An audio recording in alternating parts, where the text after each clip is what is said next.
우리가 뭐 정신적인 그런 영원한 존재하고 육체는 죽을 것이다. 힌두교하고 불교의 제일 큰 차이는 뭡니까? 영원한 자기가 있다. 이게 이제 힌두교고, 불교는 그런 말 하지 마라. 모든 것은 그냥 다 사라진다. 변화하는 거지 영원한 자기는 없다. 이렇게 이야기하는 거죠. 똑같이 이제 자기라는 것에 대해서 우리가 이제 영원성을 믿고 영혼의 영원성을 믿는데 그게 있는가 싶어가지고 정말 T세포에 대해서 생물학적으로 이제 확인을 해보는 거죠. 어린 동물의 이제 T세포가 자기이기 때문에 어린 동물의 흉선을 늙은 동물의 이제 조혈간세포죠. 이제 늙은 동물의 이식을 했어요. 하니까 이게 늙은 동물이 그러면 어려지겠어요? 아니면 늙은 게 그대로 늙어지겠어요? 그대로 늙어지더라는 거지. 그러니까 주변 환경이 자아인 거지 내가 가지고 있는 정체성이라는 것은 따로 없다.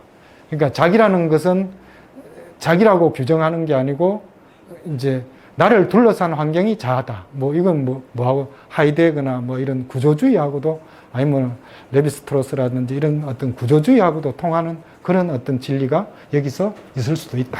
이렇게 보는 거죠. 그 다음에 이제 관으로서의 인간인데 실질적으로 인간은 전부 다 이제 세포 하나가 제일 처음에 딱 분열하면서 뭐를 만듭니까? 관을 만들어서 항문을 만들고 그 다음에 이렇게 배가 이렇게 생기잖아요. 그러니까 실질적으로 인간이라는 것은 관이다, 공간이다, 비어있다, 무다 이렇게 하는 거죠. 그래서 이 공간에서 모든 것이 생긴다. 그게 뭡니까? 노자의 무용지용이죠. 그죠? 그러니까 자기라는 것은 뭐냐 이렇게 규정을 했을 때 면역학에서는 이렇게 이야기해요. 자기라는 것은 자기에 조회하고 자기에 적응하면서 자기라는 시스템을 만드는 거지 자기라고 규정할 수 있는 것은 없다.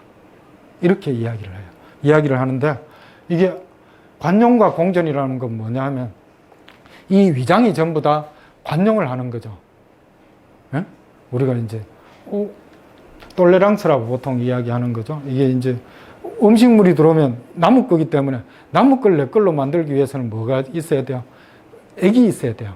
남하고 내하고 이 액이 있어가지고 완충을 시키고 난 다음에 흡수를 해야 되거든. 음식물이 전부 다 남의 거지만 어때요? 먹고 나면 내게 되잖아.